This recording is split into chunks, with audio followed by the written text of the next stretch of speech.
Hi friends, আমি Soma's cooking চ্যানেলে আপনাদের সবাইকে স্বাগত। আজ আমি আপনাদের হাফ কাপ সুজি ও গাজর দিয়ে দারুণ মজার একটি নাস্তা বানিয়ে দেখাবো। নাস্তাটি বানানো যেমন সহজ, খেতেও হয় খুবই টেস্টি, খুবই মজার। চলুন তাহলে এখন এই রেসিপিটি দেখে নিন। ভিডিওটি ভালো লাগলে লাইক ও শেয়ার করার অনুরোধ রইল। আর আমার চ্যানেলে যারা নতুন রয়েছেন তাদের কাছে চ্যানেলটি সাবস্ক্রাইব করে নেওয়ার অনুরোধ করছি, যাতে আমি নতুন কোনো ভিডিও আপলোড করার সঙ্গে সঙ্গে তার নোটিফিকেশান আপনাদের কাছে পৌঁছে যায়।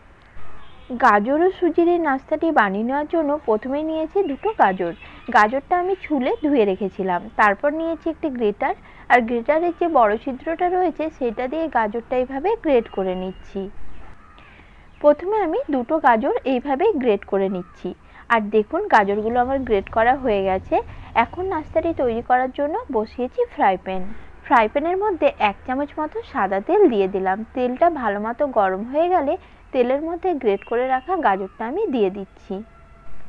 এরপর গ্যাসের ফ্লেম মিডিয়ামে রেখে কন্টিনিউ নাড়াচাড়া করে 2 থেকে 3 মিনিটের জন্য গাজরটা ভালো করে ভেজে নিতে হবে।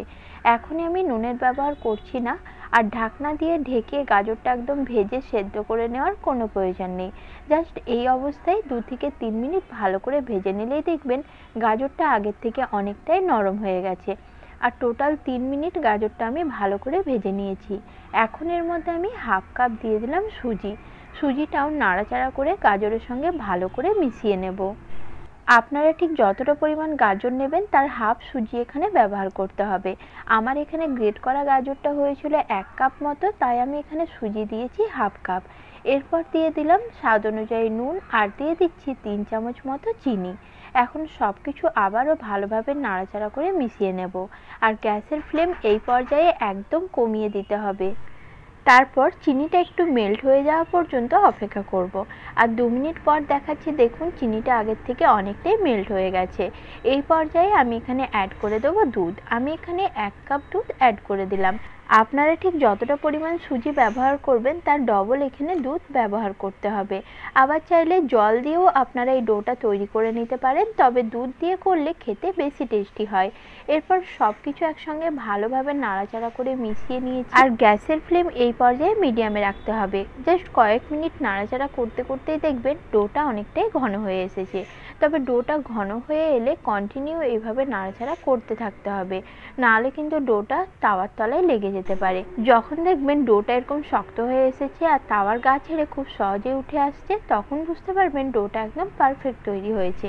এই পর্যায়ে গ্যাস অফ করে দেব, আর ডোটাকে আমি তাওয়া থেকে নামিয়ে নেব। তবে তার আগে কিচেন স্ল্যাপের উপরে আমি অল্প একটু সাদা তেল দিয়ে দিলাম। আর এর উপরে এখন আমি ডোটা রেখে দেব, যাতে ডোটা আমার মেখে নিতে সুবিধা হয়। সেই কারণে আগের থেকে আমি একটু তেল লাগিয়ে নিলাম। আর ডোটা গরম থাকা অবস্থায় হাত দিয়ে খুব ভালোভাবে মেখে একদম স্মুথ করে নিতে হবে।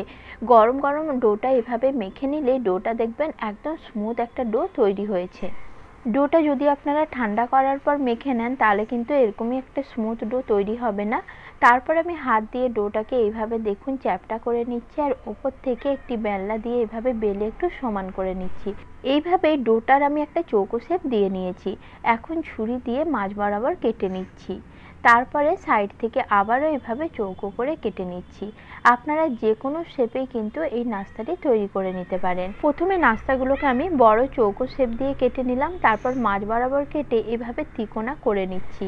আবার এইভাবে তিকোনা না কেটে বড় চৌকো শেপেও নাস্তাগুলো আপনারা ভেজে নিতে পারেন। এইভাবেই সবকটা নাস্তা কেটে আমি প্রথমে রেডি করে নিচ্ছি। আর দেখুন সবকটা নাস্তাই আমার কেটে রেডি করা হয়ে গেছে।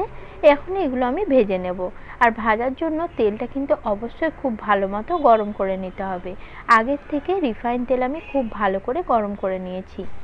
এখন গরম তেলের মধ্যে একে একে নাস্তাগুলো আমি দিয়ে দিচ্ছি। আর এই পর্যায়ে গ্যাসের ফ্লেমটা আমি মিডিয়ামে রাখবো। গ্যাসের ফ্লেম মিডিয়ামে রেখে নাস্তার এক সাইডটা একটু লালচে ভাজা হয়ে আসা পর্যন্ত অপেক্ষা করব। 2 মিনিটের মতো নাস্তাগুলোর এক সাইডটা আমি ভেজে নিয়েছি। হালকা লালচে রং ধরতে শুরু করেছে। এই পর্যায়ে একে একে চামচের সাহায্যে নাস্তাগুলো আমি উল্টে নিচ্ছি। উল্টে অপর সাইডটাও একই রকমভাবেই ভেজে নেব। আর দু সাইডটাই খুব ভালোভাবে উল্টে পাল্টে লালচে করে ভেজে নিতে হবে। দেখুন নাস্তার দু সাইডটাই আমি সুন্দর লালচে করে ভেজে নিয়েছি। আর এখন নাস্তাগুলো আমি তেল ঝরিয়ে তুলে নিচ্ছি।